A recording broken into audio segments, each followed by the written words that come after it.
Good morning all. This is the fifth class in first chapter. In previous class, we discussed about light is essential for photosynthesis, transfer section of leaf, and also structure of chloroplast. And also answer the questions. How can you prove that light is essential for photosynthesis? And write differences between the palisade parenchyma and spongy parenchyma. And third question, explain the structure of chloroplast with neat label diagram. And today class we discussed about photosynthesis process. In photosynthesis, there are mainly two reactions are present. One is light reaction, one is dark reaction.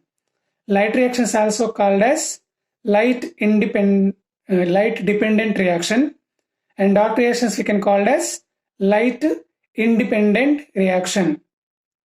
Light reactions we can also call as photochemical reaction. Photo mean light. Some chemicals are involved in this reaction is called as photochemical reaction.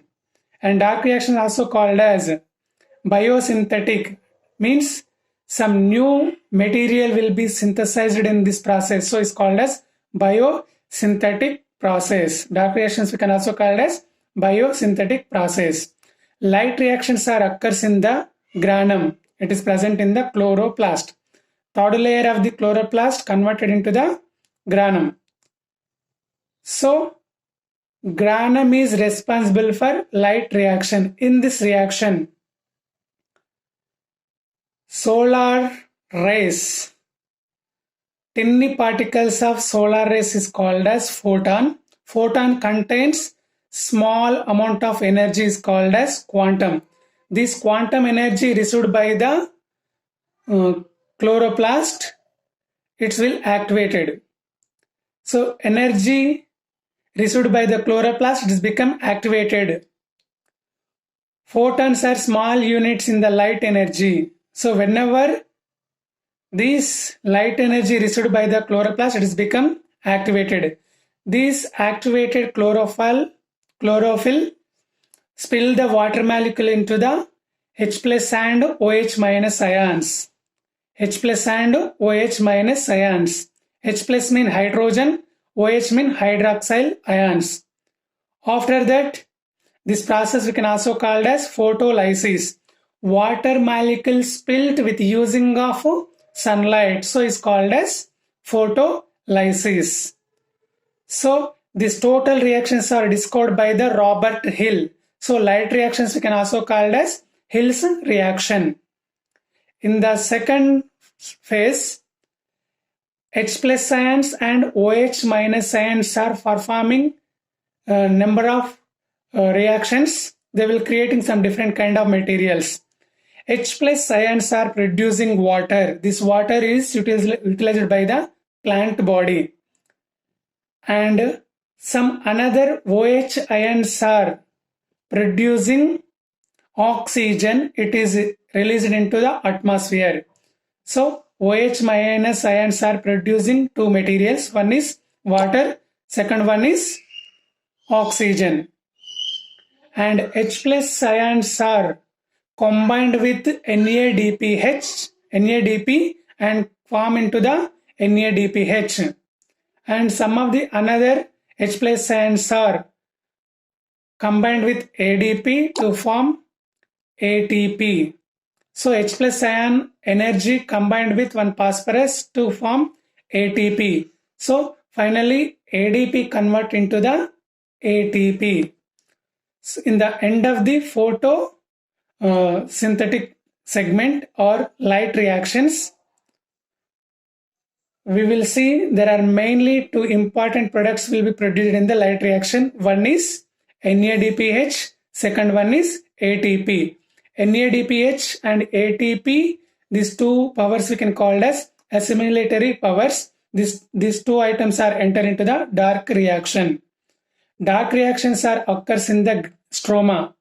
Colorless fluid present in the chloroplast is called as stroma. In this dark reaction, NADPH combined with carbon dioxide in the presence of ATP energy to form glucose. NADPH combined with NADPH combined with carbon dioxide in the presence of ATP energy to form glucose C6H12O6. This total reactions are occurs in the presence of one enzyme is called as RUBP, ribulose bis-phosphate. Ribulose 1,5 bis-phosphate. Bis mean two phosphates are present. One phosphate present near the first carbon, one phosphate present near the fifth carbon. So in ribulose 1,5 bis-phosphate mean 5 carbon atoms are present here. So 2 phosphate ions are present. So this enzyme is useful for the formation of glucose. RUBP, it is a abundant enzyme in the plant kingdom. So these are the light reactions and dark reactions. Plants are preparing their own food by the process of photosynthesis, but animals they did not prepare their own food. They depending on another plant or animals. So this kind of nutrition we are called as heterotrophic nutrition. So when we are seeing this heterotypic nutrition, minute organisms like amoeba and paramecium. Amoeba has only one cell. So every kind of activity is done by one cell. So there is no special another organs for taking food, respiration, etc. etc. So amoeba produce the pseudopodia, false feet. Pseudopodia mean false feet with using of cytoplasm. This pseudopodia capture the food and it intake the food by the body surface and digest the food with using of food vacuole. Okay, and after digesting waste material, it is throwing out of the body with using of body surface. And second animal, Paramecium. Paramecium also present in the water, especially in the fresh water. Paramecium has cilia on the body surface, and also it has one special part for food taking. And also in the Paramecium we will see food vacuole is there. With moving of flagella, that food enter into the special spot and taking into the body, and finally it is enter into the food vacuole. Food vacuole digests the food and after it is thrown to the body surface. These two kind of nutrition present in the minute animal, example amoeba and paramecium. But in some another animals, especially some plants also is there in heterotrophic nutrition. Example, Cuscuta, it belongs to morning glory family. It does not contain chloroplast in the body. So they did not producing carbohydrates in the body. They depending on another plants. So plants which providing food for the Cuscuta plant is called as host. And Cuscuta plant we are called as parasite. Cuscuta is a parasite. This parasite is depending on another plant is called as host. So Cuscuta has some special root-like structures is there. That structures you can call as hostoria. Cuscuta plant has special roots like structures is called as hostoria. Hostoria penetrate into the host plant xylem and phloem tissues. It is absorbed the total material from the host. So this kind of parasitic nutrition we also seen in the Cuscuta plant. So human beings also heterotrophic animal because of we are depending on another plants and animals. In our digestive system, our digestive canal, it is a large length canal, approximately 9 meters. Approximately 9 meters length is there. Our digestive system contains 9 meter length. It is starting from the mouth to and ending with anus. Mouth to anus. There are different kind of parts are there in our alimentary canal.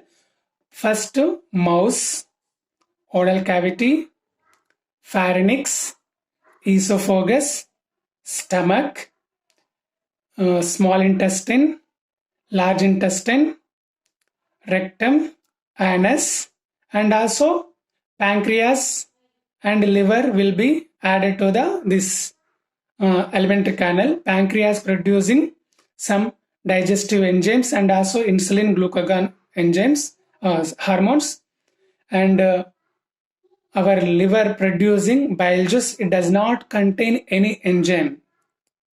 It is producing bile juice. It does not contain any enzyme. So these two materials also enter into our food to digest the food materials and food components. So this is our alimentary canal. Our alimentary canal is start with mouth. In our mouth, we see some different kind of glands are there, especially salivary glands. With using of salivary glands, saliva will be produced in our mouth. It contains one enzyme is called as amylase. Amylase or ptyalin enzyme present in our saliva. It is useful for digestion of carbohydrates. And also we have tongue and teeth. With using of tongue, teeth, saliva, our food become very soft and slurry material. It is called as bolus. So food is masticated in the mouth. It is creating bolus. This bolus enter into our esophagus.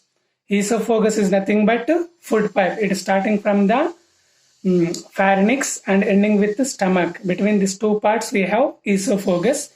In the esophagus, food will be moved with using of some movements. Some tide-like movements we are seen in the esophagus is called as peristaltic movement. Peristaltic movements. Esophagus contain peristaltic movements. With using of these movements, food enter into the stomach. So in the stomach, with using of stomach muscles and stomach also producing some different kind of juices, it is called as gastric juice. With using of this juice, food will be digested in our stomach. Partially digestion food in the stomach is called as chymo. Food masticating in the mouth is called as bolus. Partially digested food in our stomach is called as chymo. Bolus in the mouth, chyme in the stomach. And also food enter into the U-shaped structure from the stomach to small intestine. It is called as duodenum. In the duodenum part, two pipes will attached with duodenum. One is comes from the pancreas. One is comes from the liver. Pancreas producing pancreatic juice. It is contains some enzymes and also hormones. And bile juice producing from the liver. It is also combined with food in the part of duodenum. Bile juice does not contain any enzymes. After that, food complete digestion occurs in the part of small intestine. With using of small intestine juice, it is also contain trypsin, chymotrypsin, pepsinogen enzymes. After complete digestion, finger-like projections are present in the small intestine is called as villi. Villi will absorb the digested food, and after that undigested food enter into the large intestine. So this total undigested food enter into finally into the rectum, after that anus. So this is the pathway of food in our body. And whenever we are observing this table, we are seeing some different kind of hormones and what are the functions of hormones. Okay, so when we are observing, we will know about the hormones and their functions, how they are producing, from where they are producing, and where they are at. So total information with the using of this table we know.